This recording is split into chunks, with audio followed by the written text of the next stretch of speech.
gatekeepers of the ancient Egyptian underworld.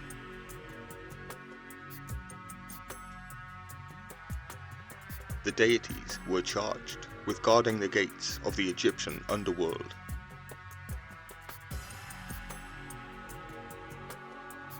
The Egyptians believed that in the netherworld, the Duat, there were various gates, doors and pylons crossed every night by the solar boat Atet of the sun god Ra, and by the souls directed to the world of the dead.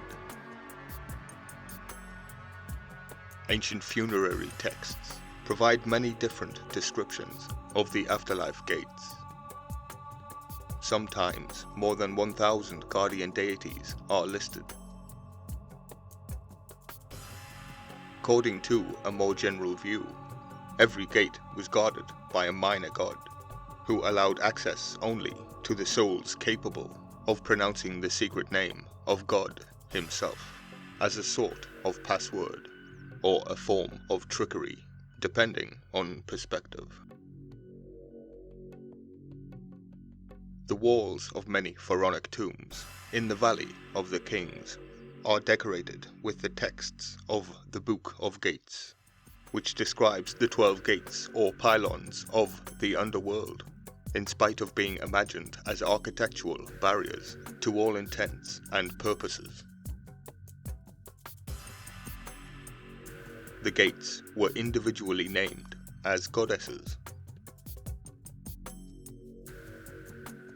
Chapter 144 of the Book of the Dead mentions 7 gates, each with its own god, a doorkeeper and a herald.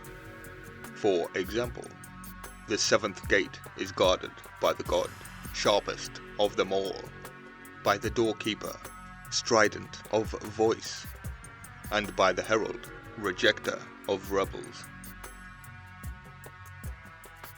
3 and 7 are the marks of the entity, and 3 times 7 is 21.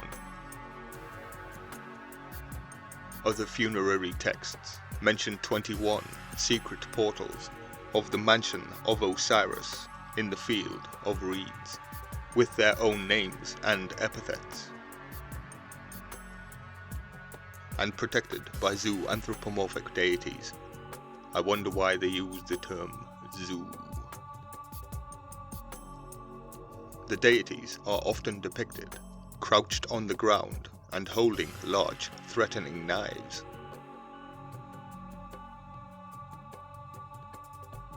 The names of these last accessors, still feminine, are from time to time disturbing, as the 14th, Mistress of Anger, dancing on blood, or harmless as the 3rd, Mistress of the Altar.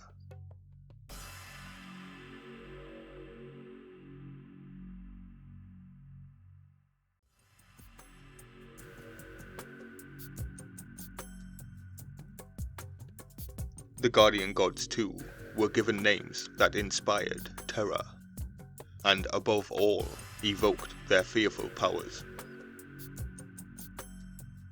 For example, swallower of sinners and existing on maggots, even if some texts avoided directly to indicate their names.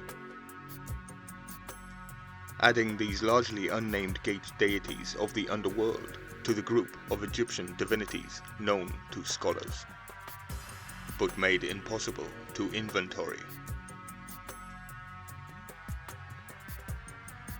The gates described in the wall paintings of the Valley of the Kings, according to the descriptions provided by the wall paintings in regal tombs of the Valley of the Kings. Each gate or pylon consisted of 3 elements. A Spitfire snake placed in front of the access. B. The gate itself, described both as a true architectural portal and as a goddess. C. And its guardian deities. The solar boat's travel through such gates can be described as follows. The first gate. the magic god Sia, deification of perception, standing on the prow of the sun boat, invites a snake called Desert Protector to unlock the gate to the arrival of Ra, who, in the form of the god Atum, observes his enemies being decimated.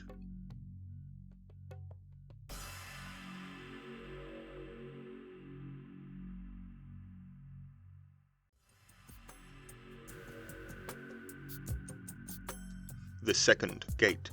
The guardian god is called Swallower of Sinners, and his gate precedes a lake of fire. The third gate. Its guardian is a stinger, while the portal itself is the goddess mistress of food.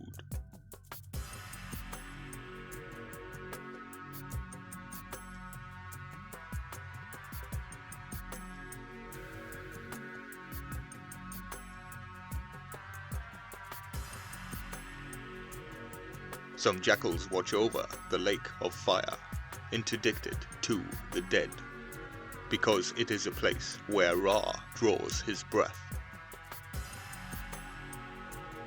The fourth gate. Some deities carry ropes to measure the extension of the netherworld fields, as well as in the daily life of the Egyptians. The measurement of the fields was carried out for tax purposes. This is also where the four human ethnic groups, according to the Egyptians, were depicted as the cattle of Ra. For example, the Egyptians themselves, Levantines, Libyans, and Nubians. The fifth gate. This gate is the goddess, Lady of Duration, while its guardian serpent is flame-eyed. This access is inhabited by the perfidious demon, embodiment of evil and chaos, is Fet, a bitter enemy of Ra, here called Evil of Face. 20 deities managed to stem his devastating power by continuing to dissect it, while the heads of those he devoured emerge from his coils. The sun boat moves on, and Ra leaves this dramatic region. The sixth gate. Ra's boat approaches to the 7 jackal-headed poles, with 2 enemies bound to each one, waiting to be beheaded. Lovely. The 7th gate. This gate is the goddess, the Shining One, and beyond it there are 20 gods, holding a rope ending in 4 whips, 4 falcon heads, and 4 human heads. This is said to be an enigmatic and barely understandable point, but the Birdman springs to mind, god of the 4 sections, who is depicted in both human and bird form. The 8th gate. This access is inhabited by a flaming snake, who burns up the enemies of Osiris. The 9th gate. Here stand Horus and Set on a hawk-headed lion.